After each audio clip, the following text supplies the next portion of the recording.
భూదేవికి వరాహస్వామి వరాలు. సౌనకాది మహామునులారా, శ్రద్ధగా వింటున్నారా అని హెచ్చరించి నారాయణ సంవాదాన్ని సూతుడు కొనసాగించాడు.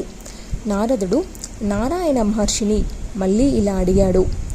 మహర్షి, మహాదేవికి రెప్పపాటు కాలంలో బ్రహ్మదేవుడు అంతరిస్తాడు అన్నావు. ప్రాకృతిక ప్రళయం వస్తుంది అన్నావు. సృష్టి అంతా జలమయమై భూగోళం అదృశ్యమవుతుంది అన్నావు. అప్పుడు మరి ఆ మహాదేవి ఎక్కడ ఉంటుంది? పునఃసృష్టికి ఆవిడ ఎలా ఆవిర్భవిస్తుంది? ఏ రూపాన్ని ధరిస్తుంది?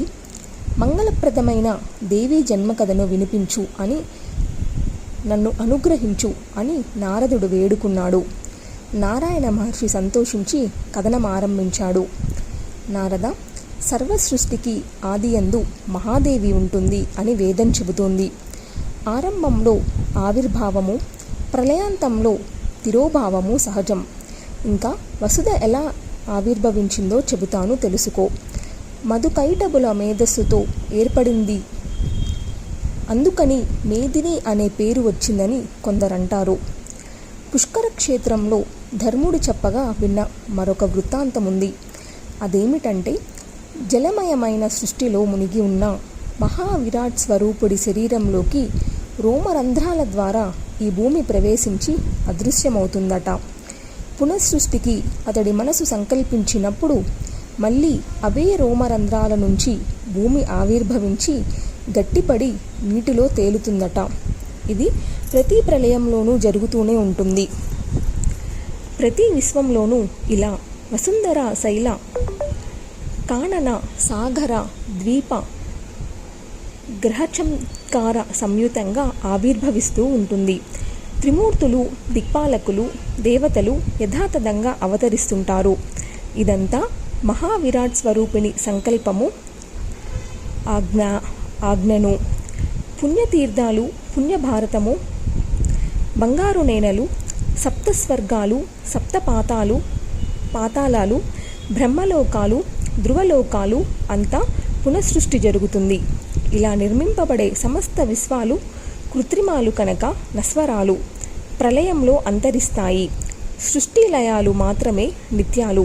ఇవి రెండు శ్రీకృష్ణుని ఆత్మ సంకల్పాలు, మహావిరాట్ స్వరూపుడి కన్నా పురాతనాలు. ఈ వసుంధరను వరాహస్వరూపుడైన విష్ణుమూర్తికి భార్యగా మనువులు స్తుతించారు.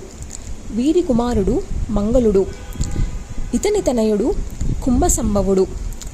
పంచీకరణ మార్గంలో మూల ప్రకృతి నుంచి ఆవిర్భవించిన ఈ వసుంధర వరాహావతార కాలంలో వారాహిగా అర్చింపబడింది. ఆ పూజా విధానం బహుమంగళప్రదం. అది కూడా తెలియజేస్తాను, విను. వరాహావతారాన్ని మున్ముందుగా బ్రహ్మదేవుడు స్తుతించాడు. హిరణ్యాక్షుడనే రాక్షసుణ్ణి సంహరించి భూగోళాన్ని ప్రళయజలది నుంచి ఉద్ధరించడం కోసం శ్రీహరి వరాహావతారం ధరించాడు. తన బంగారు కోరతో భూమిని పైకి లేవనెత్తి నీటి మీద పద్మపత్రంలాగా నిలబెట్టాడు. అప్పుడు ఆ భూగోళం మీద సర్వ మనోహరమైన విశ్వాన్ని బ్రహ్మదేవుడు నిర్మించాడు. ఆ సమయంలో భూగోళాది దేవతను వసుంధరను చూసి శ్రీహరి సమ్మోహితుడయ్యాడు. సుందరాకారుడై భూదేవితో ఒక దివ్య సంవత్సర కాలం రహస్యంగా కామక్రీడలు సాగించాడు. ఆ సంభోగ సంస్పర్శల సుఖాతిశయానికి పరవశించిన భూదేవి ఆనంద సమ్మూర్ఛితమయ్యింది. నెరజాణల సంగమం పరస్పరం అత్యంత సుఖప్రదం కదా. విష్ణుమూర్తికి భూదేవి కౌగిలింతలో అహోరాత్రులు క్షణాల్లాగా గడిచిపోయాయి. దివ్య సంవత్సరం గడిచేదాకా స్పృహ రాలేదు. అప్పటికి తేరుకొని స్పృహలోకి వచ్చి ఆ కాముకుని విడిచిపెట్టాడు. లీలా విలాసంగా మళ్ళీ వరాహ రూపం ధరించాడు. ధరణీదేవిని ధ్యానించి ధూపదీప నైవేద్యాలతో, సింధూరాణు లేపనాలతో, వస్త్ర పుష్ప బలి ప్రదానాలతో అర్చించి కృతజ్ఞతా సూచకంగా దివ్యవరాలు ప్రసాదించాడు. సర్వాధార శుభస్వరూపిణి వసుంధర, ఈ రోజు నుంచి నువ్వు దేవ దానవ మానవ కోటులందరి చేత పూజింపబడతావు. శంకుస్థాపనలు చేయాలన్నా, గృహప్రవేశాలు జరగాలన్నా, వాపీకూప తటకనాదుల్ని నిర్మించాలన్నా, వ్యవసాయం మొదలుపెట్టాలన్నా మానవులందరూ ముందుగా నిన్ను అర్చిస్తారు. అంబువాచి త్యాగది వాన తప్పక పూజలు అందుకుంటావు. ఇది నా వరం. అర్చించని మూఢుడు నరకానికి పోతాడు. ఇది నా శాపం. ప్రతి నెల ఆర్ధ నక్షత్రం నుంచి 3 రోజులు భూదేవి రజస్వలగా ఉంటుంది. అప్పుడు ఆమెకు అంబువాచి అని పేరు. 3 నాళ్ళు భూమిని దున్నరాదని నియమం. ఈ వరానికి సంతోషించిన వసుధాదేవి వరాహస్వామిని మరొక వరం అడిగింది.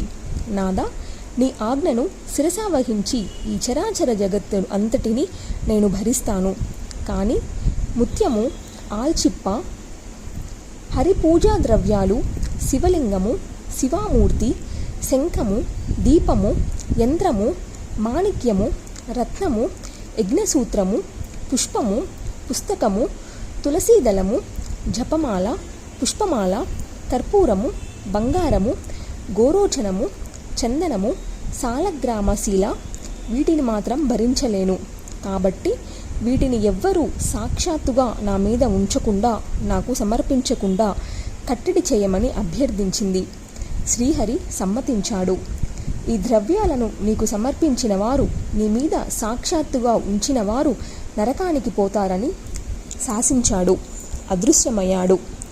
అటుపైన వసుంధర గర్భిణి అయి మంగళుడిని ప్రసవించింది. నారద, అప్పటి నుంచి అందరూ శ్రీహరి ఆజ్ఞ మేరకు కాన్వ శాక్తోక్త ప్రకారంగా భూమి పూజ చేస్తున్నారు. మూల మంత్రాన్ని జపిస్తున్నారు. పృథివీ రూపాన్ని ధ్యానిస్తున్నారు. స్తుతులు, నైవేద్యాలు సుప్రసిద్ధాలు. మంగళప్రదమైన ఆ మూల మంత్రాన్ని, ధ్యానస్తవన విధానాలని తెలియజేస్తాను. శ్రద్ధగా ఆలకించి ఆచరించు. మొట్టమొదటిగా పృథివీదేవిని వరాహమూర్తి శ్రీహరి పూజించాడు. అటుపైన బ్రహ్మదేవుడు అర్చించాడు. ఆ తరువాత మునులు, మనువులు, మానవులు ఉపాసించారు. ధ్యాన స్తవన మంత్రాలు ఏమిటంటే ఓం హ్రీం శ్రీం క్లీం వసుదాయై స్వాహ అనే మంత్రంతో విష్ణువు అర్చించాడు. భూదేవి తెల్ల కలువ రంగులో ఉంటుంది. శరత్పూర్ణిమ లాంటి చంద్రబింబం లాంటి ముఖమది. శరీరమంతటా చందనం పులుముకొని రత్న భూషణాభూషితై విరజిల్లుతూ ఉంటుంది. ఆవిడ రత్నాధార, రత్నగర్భ, రత్నాకర సమన్విత, అగ్నిజ్వాల వంటి పరిశుభ్రమైన వస్త్రంతో చిరునవ్వులు చిందిస్తూ ఉంటుంది. అటువంటి భూదేవికి నమస్కరిస్తున్నాను అనేది స్తోత్రం. కాన్వ శాఖోక్తమైన స్థవనం కూడా ఒకటి ఉంది. అది కూడా శ్రీహరి ప్రోక్తమే. దానిని అటు తర్వాత బ్రహ్మాది దేవతలు, మునులు అందరూ వినియోగించారు. యథాతరంగా చెబుతున్నాను, విని ధారణ చెయ్యి. నారద, ఈ స్తోత్రాన్ని పఠించిన వారికి భూదాన ఫలం లభిస్తుంది. భూమి దానహరణ పాపం నశిస్తుంది. అంబువాచి భూకణన పాపము అంతరిస్తుంది. ఇతరుల నూతిలో నుయ్యి తవ్వడం, పరభూమిని అపహరించడం, నేల మీద వీర్యాన్ని చిందించడం, దీపాన్ని వెలిగించడం మొదలైన మహాపాపాలు పటాపంచలవుతాయి. అశ్వమేధాలు 100 చేసిన పుణ్యఫలం లభిస్తుంది. ఇది సర్వకళ్యాణకారకమైన భూదేవి స్థవం.